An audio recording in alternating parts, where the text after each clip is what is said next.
नमस्कार, मैं Kesaram, assistant professor, राजनीति विज्ञान विभाग, राजकीय महाविद्यालय बाड़मेर। हम अंतर्राष्ट्रीय राजनीति के सिद्धांतों के ऊपर व्याख्यान दे रहे हैं।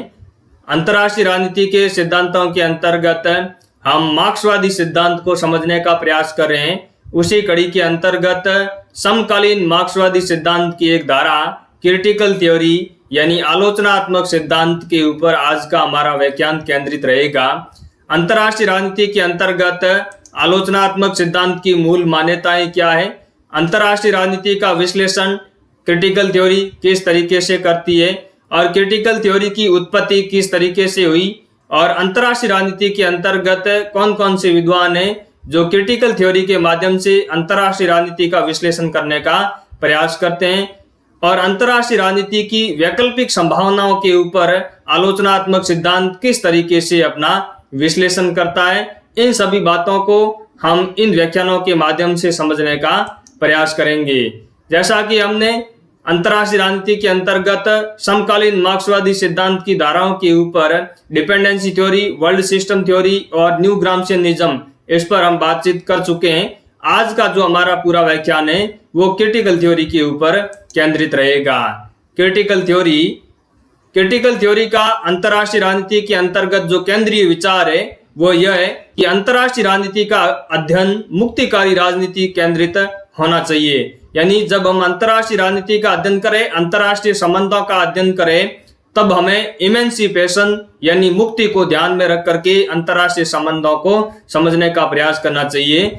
मुक्ति का क्या मतलब है, इसको हम आगे की स्लाइड के माध्यम से समझने का प्रयास करेंगे। दूसरी बात आलोचनात्मक सिद्धांत की कि अंतर्राष्ट्रीय संबंधों के अंतर्गत राज्य अध्ययन का प्रमुख केंद्र नहीं होना चाहिए, बल्कि व्यक्तिगत मानव है वो अंतर्राष्ट्रीय संबंधों का केंद्र बिंदु होना चाहिए।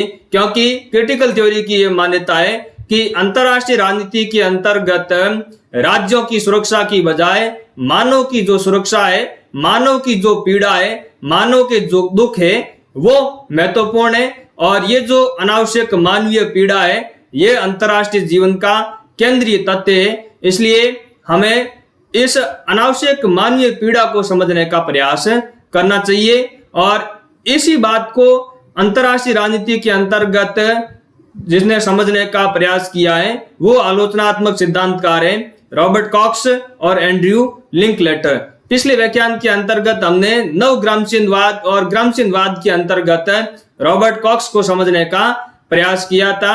चूंकि हम देखते हैं कि ग्राम्शियनवादी सिद्धांत या नव ग्राम्शियनवादी सिद्धांत और क्रिटिकल जो थ्योरी है, इन दोनों सिद्धांतों के बीच में कुछ समानताएं भी है। तो रॉबर्ट कॉक्स को हमने पिछले व्याख्यान ग्राम्शियनवाद के अंतर्गत समझने का प्रयास किया। इस व्याख्यान के अंतर्गत अब हम ये समझने का प्रयास करते हैं कि क्रिटिकल थ्योरी की उत्पत्ति है वो किस तरीके से हुई। जैसा कि हम देखते हैं कि क्रिटिकल थ्योरी का जो विचार है वो ज्ञानोदय युग के अंतर्गत के कुछ लेखकों के चिंतन के अंतर्गत पाया जा सकता है। हालांकि क्रिटिकल थ्योरी है एनलाइटनमेंट युग यानी ज्ञानोदय युग के आलोचना करती है उस बात का जिसके अंतर्गत ज्ञानोदय के विचारकों ने विवेक के ऊपर बल दिया, विज्ञान के ऊपर बल दिया, वस्तुनिष्ठ अध्ययन के ऊपर बल दिया। उन मान्यताओं का तो यह खंडन करती है, लेकिन कुछ विद्वानों ने व्यक्ति के विवेक के माध्यम से, रैशनैलिटी के माध्यम से, सार्वभौमिक स्वतंत्रता के माध्यम से सार्वभौमिक समुदाय की स्थापना करने की बात की। उन विद्वानों से क्रिटिकल थ्योरी है वो प्रेरणा लेती है। उसके अंतर्गत इमानुएल कांट, हीगल और कार्ल मार्क्स का जो लेखन है वो महत्वपूर्ण है। इमानुएल कांट ने एक अंतर्राष्ट्रीय सार्वभौमिक समुदाय की स्थापना करने की बात की थी, और इमानुएल कांट ने ये कहा था कि एक सार्वभौमिक अंतर्राष्ट्रीय समुदाय के माध्यम से, शांतिपूर्ण संघ के माध्यम से निरंतर शांति की स्थापना की जा सकती है, और मानव की जो सार्वभौमिक स्वतंत्रता है उसको प्राप्त किया जा सकता है। दूसरी तरफ हीगल के चिंतन के अंतर्गत भी क्रिटिकल थ्योरी के संकेत देखे जा सकते हैं। हीगल ने चेतना का विश्लेषण करने का प्रयास किया, विचारों के माध्यम से इतिहास को समझने का प्रयास किया, विचारों के माध्यम से इतिहास किस तरीके से अपनी यात्रा को आगे बढ़ाता है, इसका विश्लेषण हीगल ने अपने लेखन के अंतर्गत करने का प्रयास किया। कार्ल मार्क्स ने भी प्रभुत्व के विभिन्न रूपों का विश्लेषण करने का प्रयास किया और एक साम्यवादी समाज की स्थापना करने का बात की। और साम्यवादी समाज के माध्यम से कार्ल मार्क्स ने यह कहा कि साम्यवादी समाज के माध्यम से स्वतंत्रता को प्राप्त किया जा सकता है, शांति को प्राप्त किया जा सकता है, और जो प्रभुत्व एवं पराधीनता के रूप है उनको साम्यवादी समाज की स्थापना के माध्यम से समाप्त किया जा सकता है। तो हम देखते हैं कि इमैनुअल कांट, हीगल और कार्ल मार्क्स का जो लेखन है उसके अंतर्गत आलोचनात्मक सिद्धांत की उत्पत्ति के संकेत है वो देखे जा सकते हैं। अगर इनसे पहले भी हम अगर क्रिटिकल थ्योरी के संकेत देखें तो शास्त्रीय जो ग्रीक विचारक है उनके लेखन के अंतर्गत भी क्रिटिकल थ्योरी के संकेत है वो देखे जा सकते हैं। शास्त्रीय ग्रीक विद्वानों ने न्याय की बात की, शांति की बात की, लोकतंत्र की स्थापना की बात की और व्यक्ति की स्वतंत्रता के लिए स्वायत्तता पर बल दिया। तो इन विद्वानों के लेखन से भी क्रिटिकल थ्योरी है वो प्रभावित है, यानी क्रिटिकल थ्योरी के संकेत है वो शास्त्रीय ग्रीक विचारों के अंतर्गत भी देखे जा सकते हैं। इसके अलावा नीत्शे और मैक्स वेबर की जो सोच थी उसका प्रभाव भी क्रिटिकल थ्योरी के ऊपर देखा जा सकता है। लेकिन क्रिटिकल थ्योरी की जो हम बात करें मार्क्सवादी सिद्धांत के परिप्रेक्ष्य में, उसकी जो मूल जड़ है वो 20वीं शताब्दी के अंतर्गत फ्रैंकफर्ट स्कूल्स के अंतर्गत देखी जा सकती है और फ्रैंकफर्ट स्कूल्स पर ही क्रिटिकल थ्योरी है वो आधारित है। तो क्रिटिकल थ्योरी जो मूल रूप से 20वीं शताब्दी की जो फ्रैंकफर्ट स्कूल्स था, फ्रैंकफर्ट स्कूल्स के जो विद्वान हैं उन्होंने जिस तरीके का चिंतन किया उस पर क्रिटिकल थ्योरी है वो पूर्णतः आधारित है। फ्रैंकफर्ट स्कूल्स क्या है? फ्रैंकफर्ट स्कूल्स पश्चिमी जर्मनी के फ्रैंकफर्ट विश्वविद्यालय के अंतर्गत सामाजिक अनुसंधान संस्थान है और इसकी स्थापना 1923 के अंतर्गत हुई। जब 1933 के अंतर्गत जर्मनी में हिटलर का शासन स्थापित हुआ तो फ्रैंकफर्ट स्कूल्स के जो विद्वान थे उनको जर्मनी से निष्कासित कर दिया गया और फ्रैंकफर्ट स्कूल्स के इन विद्वानों ने 1933 के अंतर्गत न्यूयॉर्क अमेरिका के अंतर्गत रह करके फ्रैंकफर्ट स्कूल्स के विचारों को आगे बढ़ाने का प्रयास किया। जब सेकंड वर्ल्ड वॉर की समाप्ति हो गई और जर्मनी में हिटलर के शासन का अंत हो गया तो उसके पश्चात 1953 में पुनः वापस फ्रैंकफर्ट विश्वविद्यालय के अंतर्गत सामाजिक अनुसंधान संस्थान की नींव रखी गई। इस स्कूल्स के अंतर्गत परिवर्तित परिस्थितियों के अंतर्गत मार्क्सवादी दृष्टिकोण पर नए सिरे से विचार करने का प्रयास किया गया और फ्रैंकफर्ट स्कूल्स के विद्वानों ने जो मार्क्सवादी विश्लेषण था, जो क्लासिकल मार्क्सवादी विश्लेषण था, वो केवल और केवल आर्थिक आधार पर विश्लेषण था। जैसा कि हम देखते हैं कि मार्क्सवाद ने जो इतिहास के अंतर्गत वर्ग संघर्ष और प्रभुत्व के रूपों का विश्लेषण किया वो अर्थव्यवस्था के आधार पर किया। तो फ्रैंकफर्ट स्कूल्स के विद्वानों ने उस विश्लेषण को और ज्यादा विस्तृत तरीके से आगे बढ़ाने का प्रयास किया और क्लासिकल मार्क्सिज्म जो था उस पर नए सिरे से चिंतन करने का प्रयास किया। फ्रैंकफर्ट स्कूल्स के विद्वानों ने प्रभुत्व और पराधीनता के विभिन्न रूपों का विश्लेषण किया। फ्रैंकफर्ट स्कूल्स के विद्वानों ने अपने चिंतन के अंतर्गत ये दर्शाया कि समाज के अंतर्गत जो डोमिनेशंस है, जो प्रभुत्व है और जो पराधीनता है वो आर्थिक के साथ साथ सामाजिक, सांस्कृतिक और राजनीतिक रूप में भी देखी जा सकती है। तो जहां क्लासिकल मार्क्सिज्म के अंतर्गत केवल आर्थिक प्रभुत्व का विश्लेषण किया गया, वहां पर फ्रैंकफर्ट स्कूल्स के आलोचनात्मक सिद्धांतकारों ने आर्थिक के साथ साथ सामाजिक, सांस्कृतिक और राजनीतिक प्रभुत्व के और पराधीनता के रूपों का विश्लेषण करने का प्रयास किया।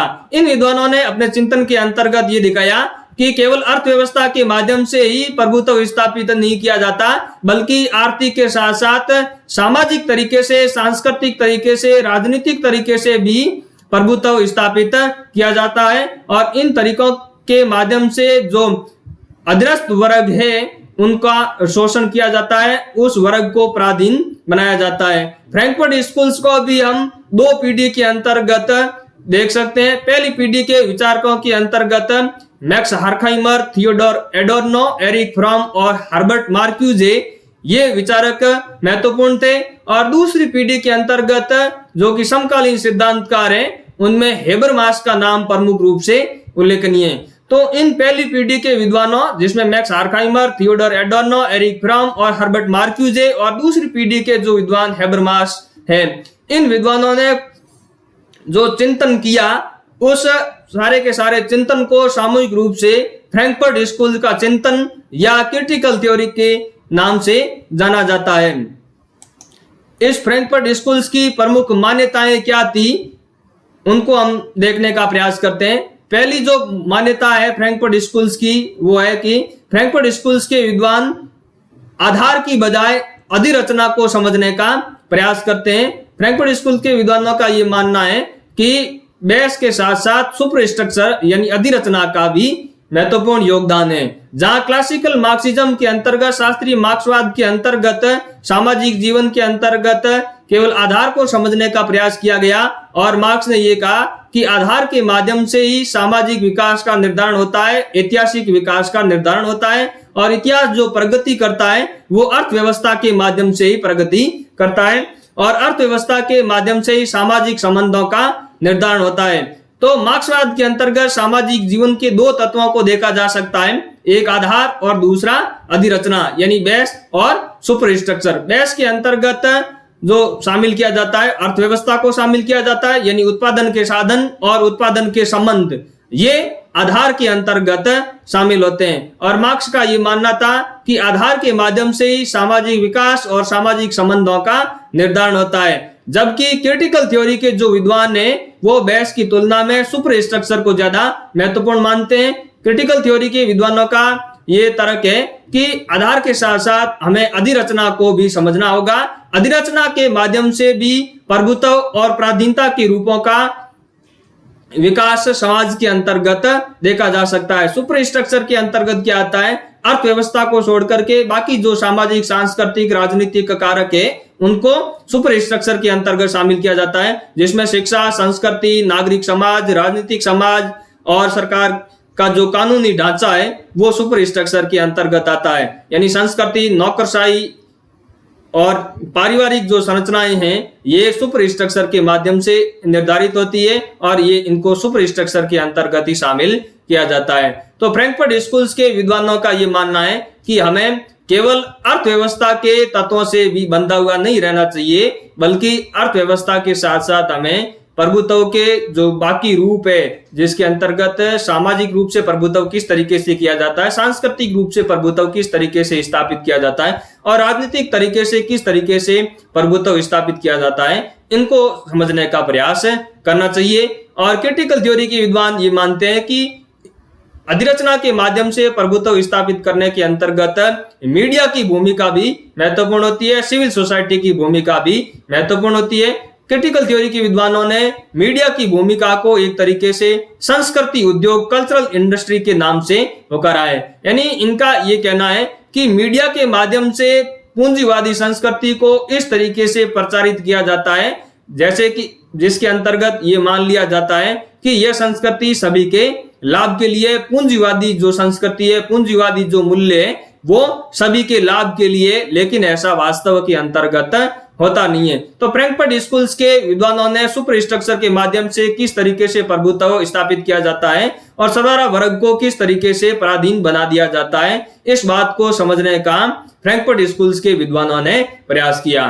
तो हम देखते हैं कि जहां क्लासिकल मार्क्सिज्म के अंतर्गत आधार को महत्वपूर्ण दर्जा दिया गया, वहीं क्रिटिकल थ्योरी के विद्वानों ने, फ्रैंकफर्ट स्कूल्स के विद्वानों ने बेस के साथ साथ सुपर स्ट्रक्चर को भी महत्वपूर्ण माना और सुपर स्ट्रक्चर के माध्यम से सामाजिक संरचना को, सामाजिक संबंधों को समझने का प्रयास किया, और जिसके अंतर्गत क्रिटिकल थ्योरी के विद्वान ये कहते हैं कि मीडिया की संस्कृति है वो महत्वपूर्ण भूमिका निभाती है इसके अंतर्गत।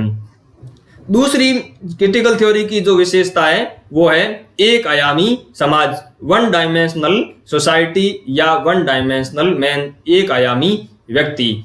ये संकल्पना क्रिटिकल थ्योरी का जो प्रमुख विद्वान हर्बर्ट मार्क्यूजे है, इसका प्रमुख विचार है। हर्बर्ट मार्क्यूजे ये कहता है कि वर्तमान जो समाज है, वर्तमान जो व्यवस्था है वो एक आयामी समाज पर आधारित है। एक आयामी समाज क्या है? इसके अंतर्गत हर्बर्ट मार्क्यूजे ये तर्क देता है कि समकालीन समाज के अंतर्गत सर्वहारा वर्ग वास्तव में क्या परिवर्तनकारी मुक्ति की संभावना को वास्तविक रूप दे सकता है, जिस तरीके से मार्क्स ने माना था। यानी मार्क्स ने यह कहा था कि सर्वहारा वर्ग है वो क्रांति के माध्यम से पूंजीवादी व्यवस्था को उखाड़ फेंकेगा और समाजवादी व्यवस्था की स्थापना करेगा, साम्यवादी व्यवस्था की स्थापना कर देगा और साम्यवाद के माध्यम से मुक्ति की संभावना को प्राप्त कर सकता है। लेकिन हर्बर्ट मार्क्यूज ये कहता है कि ये जो मार्क्स की भविष्यवाणी थी ये सिद्ध होती दिखाई नहीं दे रही है। ऐसा क्यों है? ऐसा इसलिए है क्योंकि हर्बर्ट मार्क्यूज ये कहता है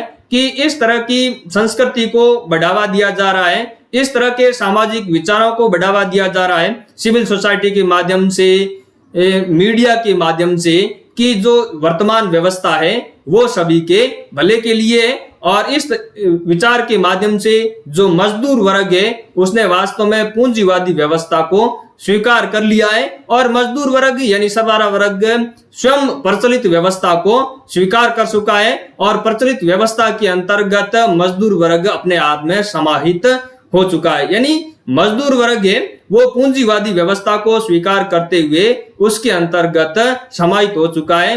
अब मजदूर वर्ग है वो प्रचलित व्यवस्था के लिए खतरा नहीं रह गया है, क्योंकि संस्कृति के माध्यम से, सिविल सोसाइटी के माध्यम से, मीडिया के माध्यम से इस तरह की भ्रामक अवधारणाओं को प्रचारित किया गया, जिससे ये लगने लगा सर्वहारा वर्ग को कि ये जो प्रचलित व्यवस्था है वो उसके लाभ के लिए। और हर्बर्ट मार्क्यूजे इसी विचार को, इसी सामाजिक विचार को वह एक आयामी समाज के नाम से पुकारता है, जिसके अंतर्गत अब ये कोई खतरा नहीं रह गया है कि सर्वहारा वर्ग है वो मजदूर वर्ग है जो पूंजीपति वर्ग के खिलाफ कोई क्रांति कर सकेगा। यानी एक आयामी समाज के माध्यम से हर्बर्ट मार्क्यूजे ये समझाने का प्रयास कर रहा है कि सर्वहारा वर्ग प्रचलित पूंजीवादी व्यवस्था को स्वीकार कर चुका है, उसके अंतर्गत वो समाहित हो चुका है। अब वो इस तरीके से क्रांति नहीं कर सकता जिस तरीके की भविष्यवाणी कार्ल मार्क्स ने की थी।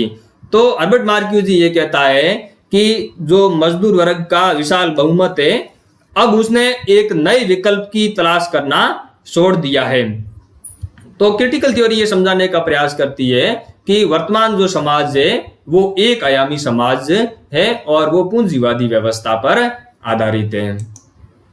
तीसरी जो क्रिटिकल थ्योरी की मूल मान्यता है, मुख्य विशेषता है, वो मुक्ति की संभावना पर बल देना है। क्रिटिकल थ्योरी के विद्वान है वो इमेंसिपेशन पर बल देते हैं। जैसा कि हम देखते हैं कि मार्क्सवादी चिंतन के अंतर्गत इमेंसिपेशन पर ज्यादा बल दिया गया है। इमेंसिपेशन यानी मुक्ति, स्वतंत्रता पर ज्यादा बल दिया गया है। लेकिन मुक्ति का मतलब क्या है? मार्क्सवादी सिद्धांत के अंतर्गत मुक्ति के जो अर्थ है वो अस्पष्ट अर्थ है। परंपरागत मार्क्सवाद के अनुसार मुक्ति का अर्थ क्या है? परंपरागत मार्क्सवाद के अनुसार मुक्ति का जो अर्थ है वो है कि मनुष्य अगर प्रकृति के नियमों का ज्ञान प्राप्त कर लेता है और प्रकृति के नियमों का ज्ञान प्राप्त करके प्रकृति के जो अधीन है मनुष्य वो उससे स्वतंत्रता प्राप्त कर लेता है और प्रकृति के नियमों का ज्ञान प्राप्त करके वो विवशता से छुटकारा पा लेता है और इस प्रकार वो प्रकृति के नियमों का उपयोग सभी के लाभ के लिए करता है। तो इसका मतलब मनुष्य ने मुक्ति प्राप्त कर ली है, मनुष्य ने इमेंसिपेशन प्राप्त कर लिया है। यानी क्लासिकल मार्क्सिज्म के अंतर्गत जो मुक्ति का अर्थ लगाया गया है वो है कि प्रकृति के नियमों का ज्ञान प्राप्त कर विवशता से छुटकारा पाना और इन प्रकृति के नियमों का सभी के लाभ के लिए इस्तेमाल करना ही मुक्ति है।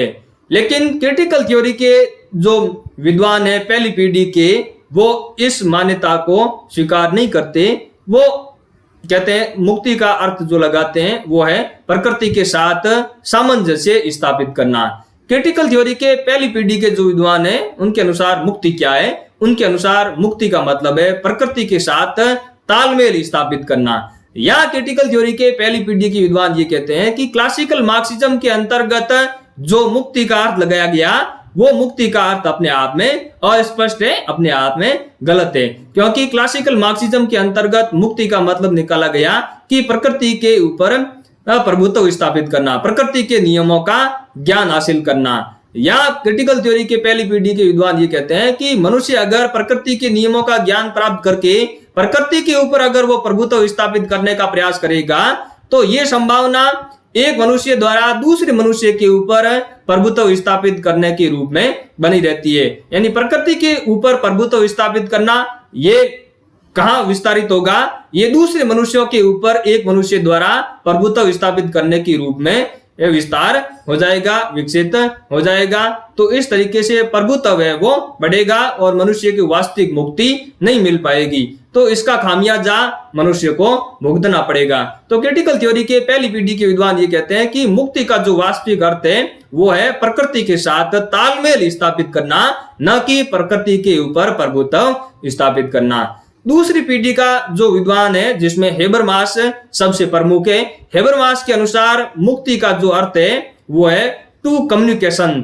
यानी संप्रेषण स्थापित करना, टू डायलॉग, संवाद स्थापित करना। हेबरमास ये कहता है कि पूंजीवादी व्यवस्था के अंतर्गत जिस तरीके का संवाद स्थापित किया जा रहा है वो संवाद अपने आप में विकृत हो चुका है, वो अपने आप में भ्रष्ट हो चुका है। इसके अंतर्गत वास्तविक रूप से जो संचार की संभावना है, जो संप्रेषण या संवाद की संभावना है, वो वास्तविक संप्रेषण नहीं है। तो हेबरमास के अनुसार जो मुक्ति का मतलब है वास्तविक रूप से संवाद स्थापित करना, वास्तविक रूप से डायलॉग स्थापित करना एक व्यक्ति का दूसरे व्यक्ति के साथ। तो हेबरमास मुक्ति की संभावना को संवाद के अंतर्गत, कम्युनिकेशन के अंतर्गत खोजने का प्रयास करता है। हेबरमास ये कहता है कि एक सार्वजनिक क्षेत्र यानी पब्लिक स्फीयर होना चाहिए और इस पब्लिक स्फीयर के अंतर्गत आदर्श अभिव्यक्ति की दशाएं, परिस्थितियां होनी चाहिए और इस आदर्श अभिव्यक्ति की परिस्थितियों के अंतर्गत एक व्यक्ति दूसरे व्यक्ति के साथ वास्तविक रूप से संवाद स्थापित कर सकता है और उसके अंतर्गत जो तर्क होगा, एक व्यक्ति दूसरे व्यक्ति के साथ में जो तर्क वितर्क करेगा, डायलॉग करेगा, उसके अंतर्गत किसी प्रकार का कोई पूर्वाग्रह नहीं होगा। तो हेबरमास के अनुसार जो मुक्ति का अर्थ है वो है संवाद स्थापित करना, संप्रेषण स्थापित करना, वार्तालाप करना। और हेबरमास इस संभावना को क्रांतिकारी लोकतंत्र के माध्यम से सार्थक करना चाहता है। हेबरमास के अनुसार रेडिकल डेमोक्रेसी के अंतर्गत मुक्ति की संभावना को तलाशा जा सकता है। हेबरमास के अनुसार रेडिकल डेमोक्रेसी के अंतर्गत मनुष्यों की वास्तविक सहभागिता होगी लोकतंत्र के अंतर्गत और रेडिकल डेमोक्रेसी के माध्यम से मनुष्य संवाद स्थापित करेंगे और ये समाज की प्रक्रिया मनुष्य को मुक्ति की ओर ले जाएगी। तो हमने देखा कि परंपरागत मार्क्सवाद के अनुसार तो मुक्ति का मतलब है प्रकृति के नियमों का ज्ञान प्राप्त करना। मार्क्स ने कहा कि मनुष्य को प्रकृति के नियमों का ज्ञान नहीं है और मनुष्य प्रकृति के अधीनस्थ के रूप में कार्य कर रहा है और वो प्रकृति का विवश से स्वतंत्र नहीं है। जब व्यक्ति प्रकृति के नियमों का ज्ञान प्राप्त कर लेगा और उन नियमों का इस्तेमाल सभी के लाभ के लिए किया जाएगा तो मनुष्य विवशता से छुटकारा पा लेगा और मनुष्य वास्तविक रूप में मुक्ति प्राप्त कर लेगा। जबकि क्रिटिकल थ्योरी के पहली पीढ़ी के विद्वानों का मुक्ति का मतलब है प्रकृति के साथ तालमेल स्थापित करना और दूसरी पीढ़ी का जो विद्वान हेबरमास है उसके अनुसार मुक्ति का अर्थ है संप्रेषण स्थापित करना या संवाद स्थापित करना। तो इस तरीके से क्रिटिकल थ्योरी है वो मुक्ति की संभावना पर बल देती है, मनुष्य की मुक्ति पर ज्यादा बल देती है। अब क्रिटिकल थ्योरी की जो एक महत्वपूर्ण विद्वान है मैक्स हार्खाइमर, ये सिद्धांतों की अवधारणाओं को दो भागों के अंतर्गत विभाजित करता है और इन दो अवधारणाओं के बीच में अंतर करता है। मैक्स हार्खाइमर के अनुसार सिद्धांतों की दो अवधारणाएं, एक तो ट्रेडिशनल कॉन्सेप्शन ऑफ थ्योरी, परंपरागत सिद्धांत, और दूसरा आलोचनात्मक सिद्धांत, क्रिटिकल कॉन्सेप्शन ऑफ थ्योरी। ये जो ट्रेडिशनल कॉन्सेप्शन ऑफ थ्योरी है इसका संबंध वैज्ञानिक सिद्धांतों से है हार्खाइमर के अनुसार, जिसको हम प्रत्यक्षवादी सिद्धांत कहते हैं, जिसको हम वैज्ञानिक सिद्धांत कहते हैं, उसको मैक्स हार्खाइमर परंपरागत सिद्धांत कहता है, ट्रेडिशनल कॉन्सेप्शन ऑफ थ्योरी कहता है। यहाँ ट्रेडिशनल कॉन्सेप्शन ऑफ थ्योरी का मतलब मानपरक सिद्धांतों से नहीं है। यहाँ पर ट्रेडिशनल कॉन्सेप्शन ऑफ थ्योरी का हार्खाइमर का संबंध वैज्ञानिक सिद्धांतों से, प्रत्यक्षवादी सिद्धांतों से है। दूसरा जो सिद्धांत का प्रकार बताता है मैक्स हार्खाइमर वो है आलोचनात्मक सिद्धांत, क्रिटिकल कॉन्सेप्शन ऑफ थ्योरी। इन दो सिद्धांतों के बीच में मैक्स आर्खाइमर अंतर करता है। मैक्स आर्खाइमर के अनुसार जो परंपरागत सिद्धांत है उनकी क्या मान्यताएं हैं? परंपरागत सिद्धांत है वो वैज्ञानिकता का दावा करते हैं, वो वस्तुनिष्ठ अध्ययन का दावा करते हैं, वो मूल्य मुक्त अध्ययन का दावा करते हैं। और उन विद्वानों का ये मानना है कि जो विश्लेषण करने वाला सिद्धांतकार है वो विषय वस्तु को अपने उद्देश्य से अलग रखता है। यानी सिद्धांतकार जिस दुनिया का विश्लेषण कर रहा है उस दुनिया से वो अलग होकर के वस्तुनिष्ठ तरीके से, वैज्ञानिक तरीके से, मूल्य मुक्त होकर के, पूर्वाग्रहों से रहित होकर के वैज्ञानिक सिद्धांतों का विकास कर सकता है। ऐसा परंपरागत सिद्धांतों की मान्यताएं, वैज्ञानिक सिद्धांतों की मान्यताएं। मैक्स आर्खाइमर इनके ऊपर यह आरोप भी लगाता है कि ये जो वैज्ञानिक सिद्धांत है जो मूल्य मुक्त होने का दावा करते हैं, वस्तुनिष्ठ अध्ययन का दावा करते हैं और ये कहते हैं कि सिद्धांतकार है वो अपने मूल्यों से अलग हो सकता है, सामाजिक परिस्थितियों से अलग रह करके अध्ययन कर सकता है, तो उस दौरान वो सिद्धांतकार या ये परंपरागत जो सिद्धांतकार है वो विद्यमान या प्रचलित सामाजिक जो व्यवस्था है उसको वैधता प्रदान करने का प्रयास कर रहे हैं और यथास्थिति को बनाए रखने का प्रयास करते हैं, क्योंकि उनका हित है उस प्रचलित व्यवस्था से जुड़ा हुआ होता है। तो परंपरागत सिद्धांत की मान्यताएं क्या है? आर्खाइमर के अनुसार परंपरागत सिद्धांत की मान्यताएं हैं मूल्य मुक्त अध्ययन, वस्तुनिष्ठ अध्ययन, वस्तु, विषय वस्तु और उद्देश्य दोनों को अलग अलग रखने का प्रयास किया जाता है और प्रचलित सामाजिक व्यवस्था को वैधता प्रदान करने का प्रयास किया जाता है, उनको बदलने का कोई प्रयास नहीं किया जाता है। जबकि आलोचनात्मक सिद्धांत की मूल मान्यता क्या है? आलोचनात्मक जो सिद्धांत है, क्रिटिकल थ्योरी है, वो ट्रेडिशनल कॉन्सेप्शन ऑफ थ्योरी का खंडन करती है, उसके विपरीत है। क्योंकि जो ट्रेडिशनल कॉन्सेप्शन ऑफ थ्योरी है वो मूल्य मुक्त अध्ययन का दावा करती है, वस्तुनिष्ठ अध्ययन का दावा करती है, जबकि क्रिटिकल जो थ्योरी है वो ये कहती है कि मूल्य मुक्त अध्ययन करना संभव नहीं है। क्योंकि जब सिद्धांतकार विश्लेषण करता है, कोई सिद्धांत देता है, तो वो सामाजिक परिस्थितियों से प्रभावित होता है। समाज के अंतर्गत जो परिस्थितियां हैं, समाज के जो सामाजिक मूल्य, उस व्यक्ति के जो व्यक्तिगत मूल्य वो उस सिद्धांतकार को प्रभावित करते हैं। इसलिए मूल्य मुक्त अध्ययन का दावा करना अपने आप में अतार्किक है, मूल्य मुक्त अध्ययन करना संभव नहीं है। तीसरी जो विशेषता है क्रिटिकल थ्योरी की वो ये है कि क्रिटिकल थ्योरी मुक्ति की ओर ले जाने का प्रयास करती है। क्रिटिकल थ्योरी जो प्रचलित व्यवस्था है उस व्यवस्था को विश्लेषण करके, उस व्यवस्था को चुनौती दे करके एक वैकल्पिक व्यवस्था की स्थापना की संभावना को तलाशने का प्रयास करता है। यानी प्रचलित व्यवस्था के अंतर्गत जो शोषण है, जो अन्याय है, जो प्रभुत्व है, जो पराधीनता के रूप है, उनको समाप्त करके शांतिपूर्ण व्यवस्था, न्याय पर आधारित व्यवस्था, स्वायत्ता पर आधारित व्यवस्था, मुक्ति पर आधारित व्यवस्था की ओर कैसे बढ़ा जा सकता है, इस पर क्रिटिकल थ्योरी है वो बल देती है। अन्याय के उन्मूलन के द्वारा मानव अस्तित्व के अंतर्गत सुधार कैसे लाया जा सकता है, इस बात पर क्रिटिकल थ्योरी है वो बल देती है। यानी कुल मिलाकर के प्रचलित व्यवस्था का विश्लेषण कर और उसके साथ साथ प्रचलित व्यवस्था को चुनौती देकर के एक वैकल्पिक व्यवस्था की तलाश करने का क्रिटिकल थ्योरी है वो प्रयास करती है। जहां ट्रेडिशनल कॉन्सेप्शन ऑफ थ्योरी है वो ये कहता है कि सिद्धांतकार है वो जिस दुनिया का विश्लेषण कर रहा है उस दुनिया से एक बाहरी दुनिया भी है, ऑब्जेक्टिव वर्ल्ड भी है, जिसके अंतर्गत रह करके सिद्धांतकार सामाजिक व्यवस्था का विश्लेषण कर सकता है। लेकिन क्रिटिकल थ्योरी इस बात का खंडन करती है। क्रिटिकल थ्योरी कहती है कि कोई ऑब्जेक्टिव वर्ल्ड हो ही नहीं सकता, कोई बाहरी दुनिया हो ही नहीं सकती जिसके अंतर्गत रह करके सिद्धांतकार सामाजिक व्यवस्था का विश्लेषण करने का प्रयास करता हो और वस्तुनिष्ठ अध्ययन करने का दावा कर सकता हो। आलोचनात्मक सिद्धांतकारों का यह मानना है कि अध्ययन हमेशा मूल्य युक्त होता है, अध्ययन हमेशा सामाजिक परिस्थितियों से प्रभावित होता है। जिस तरीके से सिद्धांतों का निर्माण किया जाता है, ज्ञान का निर्माण किया जाता है, तो सिद्धांत और ज्ञान की उत्पत्ति है वो सामाजिक व्यवस्था के अंतर्गत ही होती है। तो ट्रेडिशनल कॉन्सेप्शन ऑफ थ्योरी और क्रिटिकल कॉन्सेप्शन ऑफ थ्योरी, इन दोनों सिद्धांतों के बीच फ्रैंकफर्ट स्कूल्स के जो पहली पीढ़ी का विद्वान था मैक्स आर्खाइमर, इसने अंतर करने का प्रयास किया।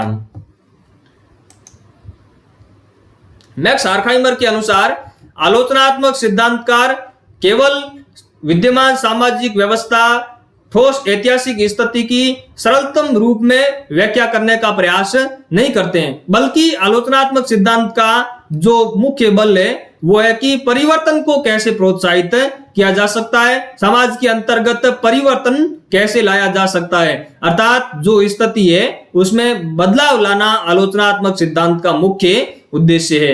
यानी मैक्स हार्खहाइमर ये कहता है कि क्रिटिकल थ्योरी का मकसद ये नहीं है कि केवल और केवल सरलतम रूप में सामाजिक व्यवस्था का विश्लेषण करे या ऐतिहासिक स्थिति का विश्लेषण कर दिया जाए।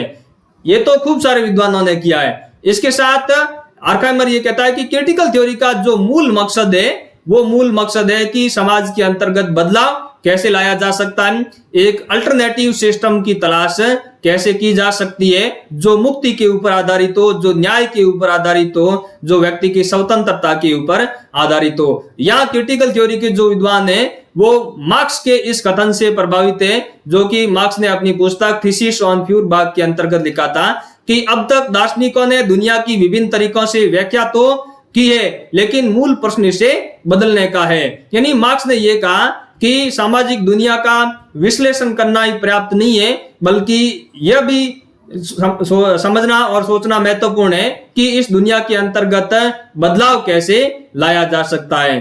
तो क्रिटिकल थ्योरी का जो विश्लेषण है वो घरेलू क्षेत्र तक सीमित है, राष्ट्रीय राजनीति से संबंधित है। ये जो हमने विशेषताएं देखी क्रिटिकल थ्योरी फ्रैंकफर्ट स्कूल्स की जो विशेषताएं, ये फ्रैंकफर्ट स्कूल्स के विद्वानों ने केवल डोमेस्टिक क्षेत्र तक, घरेलू क्षेत्र तक इन चिंताओं को संबंधित किया था, लेकिन प्रत्यक्ष रूप से अंतरराष्ट्रीय जो संबंध है, अंतरराष्ट्रीय राजनीति है, उसका विश्लेषण नहीं किया। लेकिन इसका मतलब ये नहीं है कि फ्रैंकफर्ट स्कूल्स की जो घरेलू क्षेत्र के अंतर्गत मान्यताएं हैं उससे अंतरराष्ट्रीय संबंधों को नहीं समझा जा सकता। फ्रैंकफर्ट स्कूल्स की जो घरेलू क्षेत्र की मान्यताएं थी, राष्ट्रीय राजनीति के अंतर्गत इन्होंने जो विश्लेषण करने का प्रयास किया उसको अंतरराष्ट्रीय संबंधों के अंतर्गत लागू करके अंतरराष्ट्रीय संबंधों को, अंतरराष्ट्रीय व्यवस्था को समझा जा सकता है। और रॉबर्ट कॉक्स और एंड्रयू लिंकलैंटर ने फ्रैंकफर्ट स्कूल्स की मान्यताओं को अंतरराष्ट्रीय संबंधों के अंतर्गत लागू कर अंतरराष्ट्रीय संबंधों के विश्लेषण को समझने का प्रयास किया। अब हम ये समझने का प्रयास करते हैं कि अंतरराष्ट्रीय संबंधों के अंतर्गत जो क्रिटिकल थ्योरी है वो विद्यमान सिद्धांत है उनका किस तरीके से विश्लेषण करती है। तो हमारा जो यहाँ समझने का केंद्र बिंदु है वो है अंतरराष्ट्रीय संबंधों के सिद्धांत में ज्ञान की राजनीति। यानी अंतरराष्ट्रीय संबंधों के अंतर्गत विभिन्न सिद्धांतकारों ने अपने सिद्धांतों का किस तरीके से विकास किया, अपने ज्ञान का किस तरीके से विकास किया। तो यहाँ आलोचनात्मक सिद्धांत, जो अंतरराष्ट्रीय आलोचनात्मक सिद्धांत है वो अंतरराष्ट्रीय संबंधों के अंतर्गत ज्ञान मीमांसा का विस्तृत रूप से विश्लेषण करने का प्रयास करते हैं। ज्ञान मीमांसा का मतलब है कि दर्शन की वो शाखा जो ज्ञान का विस्तृत रूप से विश्लेषण करने का प्रयास करती है। तो यहाँ ज्ञान मीमांसा के माध्यम से क्रिटिकल इंटरनेशनल जो थ्योरिस्ट है उन्होंने अंतरराष्ट्रीय संबंधों को समझने का प्रयास किया। अंतरराष्ट्रीय संबंधों के आलोचनात्मक सिद्धांतकारों का यह मानना है कि जिस तरीके से सिद्धांतों का निर्माण किया गया, जिस तरीके से अंतरराष्ट्रीय संबंधों के अंतर्गत ज्ञान का निर्माण किया गया, उसके अंतर्गत राजनीतिक हित है वो अपने आप में समाहित है। यानी सिद्धांतों और ज्ञान का जिस तरीके से निर्माण किया गया और वस्तुनिष्ठता का दावा किया गया, मूल्य मुक्तता का दावा किया गया, उसके अंतर्गत अपने आप में व्यक्तिनिष्ठ अध्ययन शामिल है, मूल्य युक्त अध्ययन शामिल है और उसके अंतर्गत उन सिद्धांतकारों का और प्रचलित शासन व्यवस्था के अंतर्गत जिस वर्ग का प्रभुत्व है, जिस राज्य का प्रभुत्व है, उनके राजनीतिक हित है वो स्पष्ट रूप से दृष्टिगोचर होते हैं। यहाँ मार्क रूपर्ट के इस कथन को रेखांकित करना महत्वपूर्ण होगा। मार्क रूपर्ट ये कहता है कि ज्ञान हमेशा परिस्थितिजन्य ज्ञान होता है, ज्ञान हमेशा सिचुएटेड नॉलेज होता है। यानी जिस तरीके से सिद्धांत का निर्माण किया जाता है, जिस तरीके से ज्ञान का निर्माण किया जाता है, तो उसके ऊपर समकालीन सामाजिक परिस्थितियों का, समकालीन प्रचलित व्यवस्था का, समकालीन मूल्यों का प्रभाव है वो स्पष्ट रूप से देखा जा सकता है। और उन परिस्थितियों को ध्यान में रखते हुए ही सिद्धांतकार, उन मूल्यों को ध्यान में रखते हुए ही सिद्धांतकार वो जाने और अनजाने के अंतर्गत सिद्धांतों का निर्माण करता है, ज्ञान का निर्माण करता है। तो क्रिटिकल थ्योरी के विद्वानों का ये मानना है अंतरराष्ट्रीय संबंधों के अंतर्गत कि प्रत्येक सिद्धांत और प्रत्येक सैद्धांतिकरण का जो कार्य है वो कभी भी समाज से स्वतंत्र नहीं हो सकता, वो हमेशा सामाजिक परिस्थितियों से प्रभावित होता है। यहाँ अंतरराष्ट्रीय सिद्धांतकार, अंतरराष्ट्रीय आलोचनात्मक सिद्धांतकार रॉबर्ट कॉक्स, जिसको हमने पिछले व्याख्यान ग्राम्शियनवाद के अंतर्गत भी समझने का प्रयास किया, रॉबर्ट कॉक्स ये कहता है कि सिद्धांत हमेशा किसी के लिए एवं किसी उद्देश्य के लिए निर्मित होता है। यानी जिस तरीके से सिद्धांत का निर्माण किया जाता है उसके अंतर्गत किसी न किसी उद्देश्य को ध्यान में रखा जाता है और कोई न कोई उसका केंद्र बिंदु होता है जिसको ध्यान में रखते हुए सिद्धांत का निर्माण किया जाता है। तो आलोचनात्मक अंतरराष्ट्रीय सिद्धांतकारों का यह तर्क है कि ज्ञान कभी भी तटस्थ और गैर राजनीतिक हो ही नहीं सकता। ज्ञान हमेशा मूल्य युक्त होता है और ज्ञान हमेशा राजनीतिक होता है। ज्ञान के अंतर्गत राजनीतिक हित है वो अपने आप में समाहित होते हैं। यहाँ किम्बरली हसिंग्स का कथन है, ये महत्वपूर्ण है। किम्बरली हसिंग्स ये कहता है कि अंतरराष्ट्रीय संबंधों के सिद्धांत न केवल राजनीति के बारे में बल्कि अपने आप में राजनीतिक भी है। यानी किम्बरली हसिंग्स यहाँ क्या कह रहा है? किम्बरली हसिंग्स यहाँ पर यह कह रहा है कि अंतरराष्ट्रीय संबंधों के अंतर्गत जितने भी मुख्य धारा के सिद्धांतों का वर्णन किया गया, उनका निर्माण किया गया, वो न केवल राजनीति का विश्लेषण करने का प्रयास करते हैं बल्कि वो सिद्धांत अपने आप में राजनीति के, उन सिद्धांतों का कोई न कोई उद्देश्य होता है। वो प्रचलित व्यवस्था को यथास्थिति में बनाए रखने का प्रयास करते हैं, प्रचलित व्यवस्था की वैधता को बनाए रखने का प्रयास करते हैं, उनको परिवर्तन करने का प्रयास नहीं करते। तो अंतरराष्ट्रीय संबंधों के अंतर्गत आलोचनात्मक सिद्धांत की ये मान्यता है कि ज्ञान है उसके अंतर्गत राजनीतिक हित समाहित है और जो मुख्य धारा के सिद्धांतों का विश्लेषण किया गया अंतरराष्ट्रीय संबंधों के अंतर्गत, जिन्होंने ये भी दावा किया कि ज्ञान वस्तुनिष्ठ होता है, ज्ञान मूल्य मुक्त होता है, तो इस बात की क्रिटिकल थ्योरी के विद्वानों ने आलोचना की है। क्रिटिकल थ्योरी के विद्वानों ने उस बात का खंडन किया है।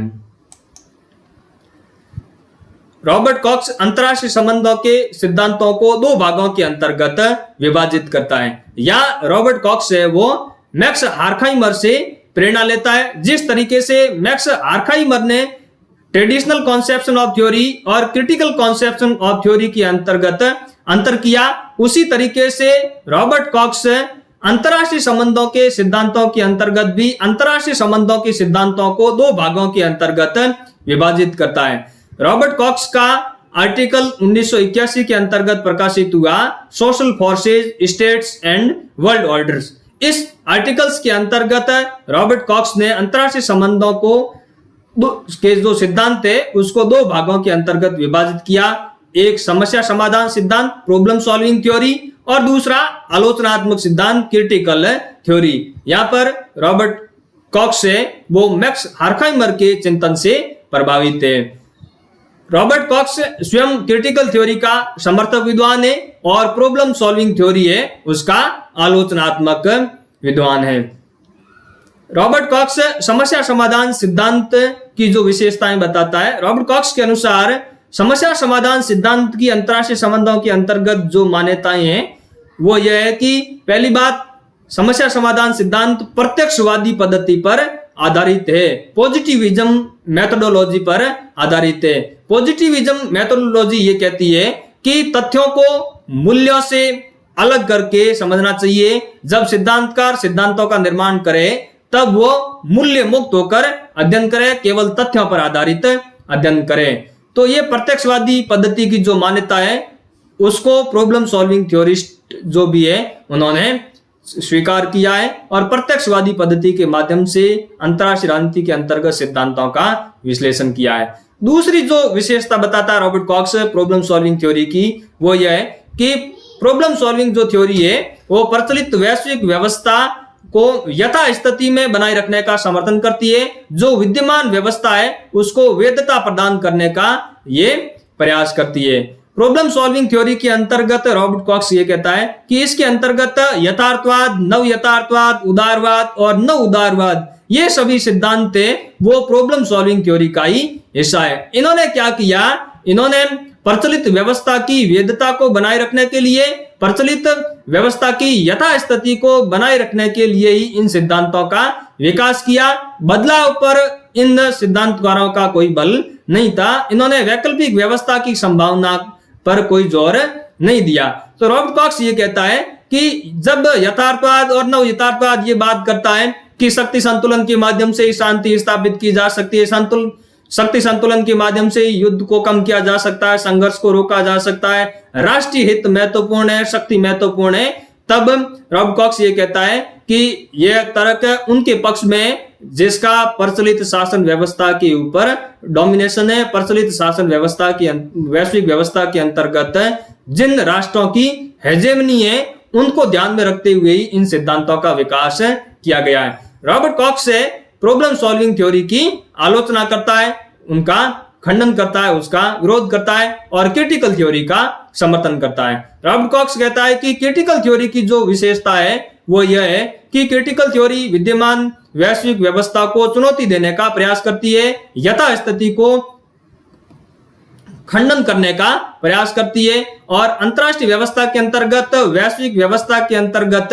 एक अल्टरनेटिव सिस्टम्स की तलाश कैसे की जा सकती है, वैकल्पिक व्यवस्था की तलाश कैसे की जा सकती है और परिवर्तन को कैसे बढ़ावा दिया जा सकता है और मुक्ति को कैसे पाया जा सकता है, इस पर क्रिटिकल थ्योरी है वो बल देती है। और critical theory problem solving theory का खंडन करते हुए वैकल्पिक व्यवस्था की ओर बढ़ने का प्रयास करती है और रॉबर्ट डब्ल्यू कॉक्स आलोचनात्मक सिद्धांत का ही समर्थन करता है। तो इस स्लाइड के अंतर्गत हमने रॉबर्ट कॉक्स ने अंतरराष्ट्रीय राजनीति के अंतर्गत प्रॉब्लम सॉल्विंग थ्योरी और क्रिटिकल थ्योरी को अलग अलग करने का प्रयास किया।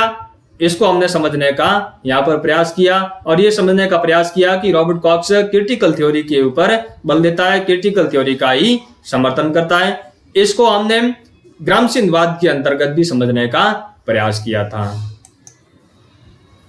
आलोचनात्मक सिद्धांत मुक्तिकारी सिद्धांत के रूप में अंतरराष्ट्रीय संबंधों के अंतर्गत जो आलोचनात्मक सिद्धांत थे वो मुक्तिकारी अंतरराष्ट्रीय राजनीति के ऊपर बल देता है। मुक्ति की क्या अर्थ है, इसको हमने इसे फ्रैंकफर्ट स्कूल्स की मान्यताओं के अंतर्गत भी समझने का प्रयास किया था। आलोचनात्मक सिद्धांत न केवल प्रचलित विश्व राजनीति का विश्लेषण कर उसे समझने का प्रयास करता है, बल्कि इस प्रचलित वैश्विक व्यवस्था को बदला कैसे जा सकता है, यह भी इरादा अंतरराष्ट्रीय आलोचनात्मक सिद्धांतों का भी है। यानी अंतरराष्ट्रीय आलोचनात्मक सिद्धांत इस बात पर ज्यादा जोर देते हैं कि वर्तमान जो प्रचलित वैश्विक व्यवस्था है जिसके अंतर्गत अन्याय, प्रभुत्व, पराधीनता इनको देखा जा सकता है, तो ये अन्यायपूर्ण है अपने आप में और इसको बदला कैसे जा सकता है और वैकल्पिक व्यवस्था की स्थापना कैसे की जा सकती है, इस बात पर अंतरराष्ट्रीय आलोचनात्मक सिद्धांतकारों का कार्य महत्वपूर्ण है। अंतरराष्ट्रीय आलोचनात्मक सिद्धांत ये मुक्तिकारी हित के साथ ही जुड़ा हुआ है, यानी मुक्ति को कैसे अंतरराष्ट्रीय शांति के अंतरराष्ट्रीय व्यवस्था के अंतर्गत प्राप्त किया जा सकता है, इमेंसिपेशन को कैसे प्राप्त किया जा सकता है, ताकि अंतरराष्ट्रीय व्यवस्था के अंतर्गत जो अनचाही बाधाएं हैं उनसे छुटकारा मिल सके, उनसे स्वतंत्रता मिल सके। अंतरराष्ट्रीय संबंधों के अंतर्गत जो हेजेमनी है, वर्चस्व के जो रूप है, वर्चस्व के जो संबंध है, उसे छुटकारा पाया जा सके। अंतरराष्ट्रीय संबंधों के अंतर्गत जो डायलॉग सिस्टम है, जो कम्युनिकेशन सिस्टम से वो भ्रष्ट हो चुका है, वो विकृत हो चुका है, तो उन स्थितियों से छुटकारा पाया जा सके और मनुष्य अपनी चेतना के माध्यम से मानवीय क्षमताओं का विकास कर सके और मुक्ति की ओर बढ़ सके। इस पर अंतरराष्ट्रीय आलोचनात्मक सिद्धांतकारों का मुख्य ध्यान है। इसके अलावा अंतरराष्ट्रीय आलोचनात्मक सिद्धांतकार जो वर्तमान में राज्य व्यवस्था है, जो स्टेट सिस्टम है, इसको अन्यायपूर्ण मानते हैं और ये कहते हैं कि जो वर्तमान में स्टेट सिस्टम्स है, जो वेस्टफेलियन सिस्टम्स के नाम से जाना जाता है, तो ये अपने आप में अन्यायपूर्ण है। इस स्टेट सिस्टम से परे वैश्विक स्तर पर कैसे संपूर्ण मानवता के लिए राजनीतिक जीवन के तर्कसंगत, न्याय संगत और लोकतांत्रिक संगठन को विस्तारित किया जा सकता है, इस कार्य के प्रति भी आलोचनात्मक सिद्धांतकार अपनी प्रतिबद्धता दिखाने का प्रयास करते हैं। यानी निष्कर्ष रूप में ये कहा जाए तो आलोचनात्मक सिद्धांतकार है वो प्रचलित वैश्विक व्यवस्था जो कि राज्य व्यवस्था पर आधारित है, स्टेट सिस्टम पर आधारित है।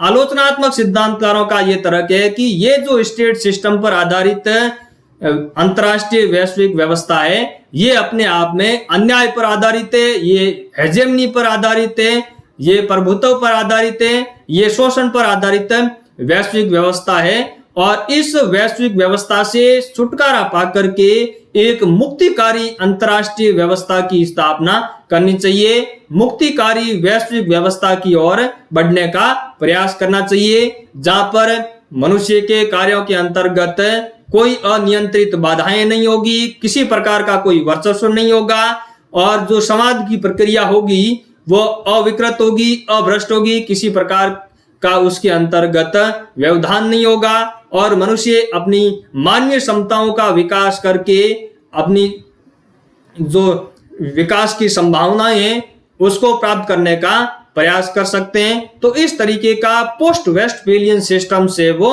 होना चाहिए, इस तरह की वैकल्पिक व्यवस्था होनी चाहिए। इस विचार के ऊपर आलोचनात्मक सिद्धांतकार है वो मुख्य रूप से बल देते हैं। केन बूथ के अनुसार मुक्ति का मतलब क्या है? केन बूथ के अनुसार मुक्ति का मतलब है कि लोगों को उन बाधाओं से छुटकारा दिलाना जो उन्हें स्वतंत्र चयन करने से रोकती है। केन बूथ ये अंतर्राष्ट्रीय राजनीति के अंतर्गत अंतर्राष्ट्रीय आलोचनात्मक सुरक्षा जो समुदाय से संबंधित सिद्धांतकार है उनसे संबंधित है। क्रिटिकल सिक्योरिटी स्टडीज का एक समर्थक विद्वान है, और क्रिटिकल सिक्योरिटी स्टडीज है वो भी मुक्ति की संभावना, मानवीय सुरक्षा की संभावना को प्राप्त करने का प्रयास करती है। क्रिटिकल सिक्योरिटी स्टडीज का जो विद्वान केन बूथ है ये कहता है कि राष्ट्रीय सुरक्षा अपने आप में महत्वपूर्ण नहीं है, राष्ट्रीय सुरक्षा की तुलना में मानव की सुरक्षा है वो ज्यादा महत्वपूर्ण है, क्योंकि जब हम राष्ट्रीय सुरक्षा की बात करते हैं तब हम राज्यों की सुरक्षा की बात करते हैं। और केन बूथ ये कहता है कि राज्य ही अंतर्राष्ट्रीय व्यवस्था के अंतर्गत सारी समस्याओं का जड़ है, तो हमें राष्ट्रीय सुरक्षा पर ज्यादा जोर नहीं देना चाहिए बल्कि हमें मानव की सुरक्षा पर ज्यादा बल देना चाहिए। और इसी के अंतर्गत केन बूथ इमेंसिपेशन की बात करता है, और केन बूथ ये कहता है कि प्रत्येक व्यक्ति जब स्वतंत्र रूप से अपने विकल्पों का चयन करेंगे और अपने विकल्पों का चयन जब करेंगे तो उसके ऊपर किसी तरह का कोई नियंत्रण नहीं हो, और इस तरीके से जब वो विकल्पों का चयन करना चालू कर देगा तो मनुष्य को मुक्ति है वो प्राप्त हो जाएगी। एंड्रयू लिंकलेटर के अनुसार मुक्ति का मतलब क्या है? एंड्रयू लिंकलेटर के अनुसार मुक्ति का मतलब है स्वतंत्र होने के लिए स्वायत्तता की खोज करना। दूसरा, स्व निर्धारण सेल्फ डिटर्मिनेशन के लिए मानवीय क्षमताओं का विकास करना। लिंकलेटर ये कहता है कि वर्तमान में जो स्टेट सिस्टम है ये स्वतंत्रता पर आधारित नहीं है, और स्टेट सिस्टम पर आधारित जो इंटरनेशनल सिस्टम है ये भी स्वतंत्रता पर आधारित नहीं है, मुक्ति पर आधारित नहीं है। तो हमें स्वायत्तता की खोज करनी होगी, ऐसी वैकल्पिक व्यवस्था की खोज करनी होगी जिसके अंतर्गत स्वायत्तता हो और मनुष्य स्वतंत्र हो और अपनी क्षमताओं का वो विकास कर सके, अपनी क्षमताओं का विकास करके अपने उद्देश्यों का निर्धारण वो स्वयं कर सके। तो इस तरह की व्यवस्था जब होगी तो उसके अंतर्गत मुक्ति की संभावना सर्वाधिक होगी। तो एंड्रयू लिंकलेटर के अनुसार मुक्ति का मतलब है स्वायत्तता की खोज करना, स्व निर्धारण करना यानी सेल्फ डिटर्मिनेशन करना, और मानवीय क्षमताओं का विकास करना। कुल मिलाकर क्रिटिकल थ्योरी के अंतर्गत जो मुक्ति का मतलब है, इमेंसिपेशन का मतलब है, वो यह है कि मानव अपनी क्षमताओं का विकास कर सके, मानव स्वायत्तता का आनंद ले सके, उसके ऊपर किसी प्रकार का कोई बंधन नहीं हो, मनुष्य स्वतंत्र रूप से डायलॉग कर सके, संवाद कर सके, उसके ऊपर कोई बंधन नहीं हो। यही मुक्ति का आलोचनात्मक सिद्धांत के अंतर्गत अर्थ है। तो क्रिटिकल जो थ्योरी है अंतरराष्ट्रीय सिद्धांतों के अंतर्गत वो मुक्ति के ऊपर बल देती है। अंत में हम ये समझने का प्रयास करेंगे कि क्रिटिकल थ्योरी अंतरराष्ट्रीय राजनीति के अंतर्गत जो राज्यों का समुदाय है, जो राजनीतिक समुदाय है, उसका विश्लेषण किस तरीके से करती है और एक वैकल्पिक राजनीतिक समुदाय की संभावना की ओर किस तरीके से अग्रसर होती है, इसको हम 3 आयामों के माध्यम से समझने का प्रयास करेंगे। पहला मानपरक आयाम, दूसरा समाजशास्त्रीय आयाम, तीसरा उद्देश्यपरक आयाम। इन 3 आयामों का हम अगले पार्ट के अंतर्गत क्रिटिकल थ्योरी पार्ट 2 के माध्यम से समझने का प्रयास करेंगे। उम्मीद करता हूं कि क्रिटिकल थ्योरी की मूल मान्यताएं क्या है, क्रिटिकल थ्योरी की उत्पत्ति किस तरीके से हुई और अंतरराष्ट्रीय संबंधों का विश्लेषण क्रिटिकल थ्योरी किस तरीके से करती है, ये समझ में आया होगा। धन्यवाद।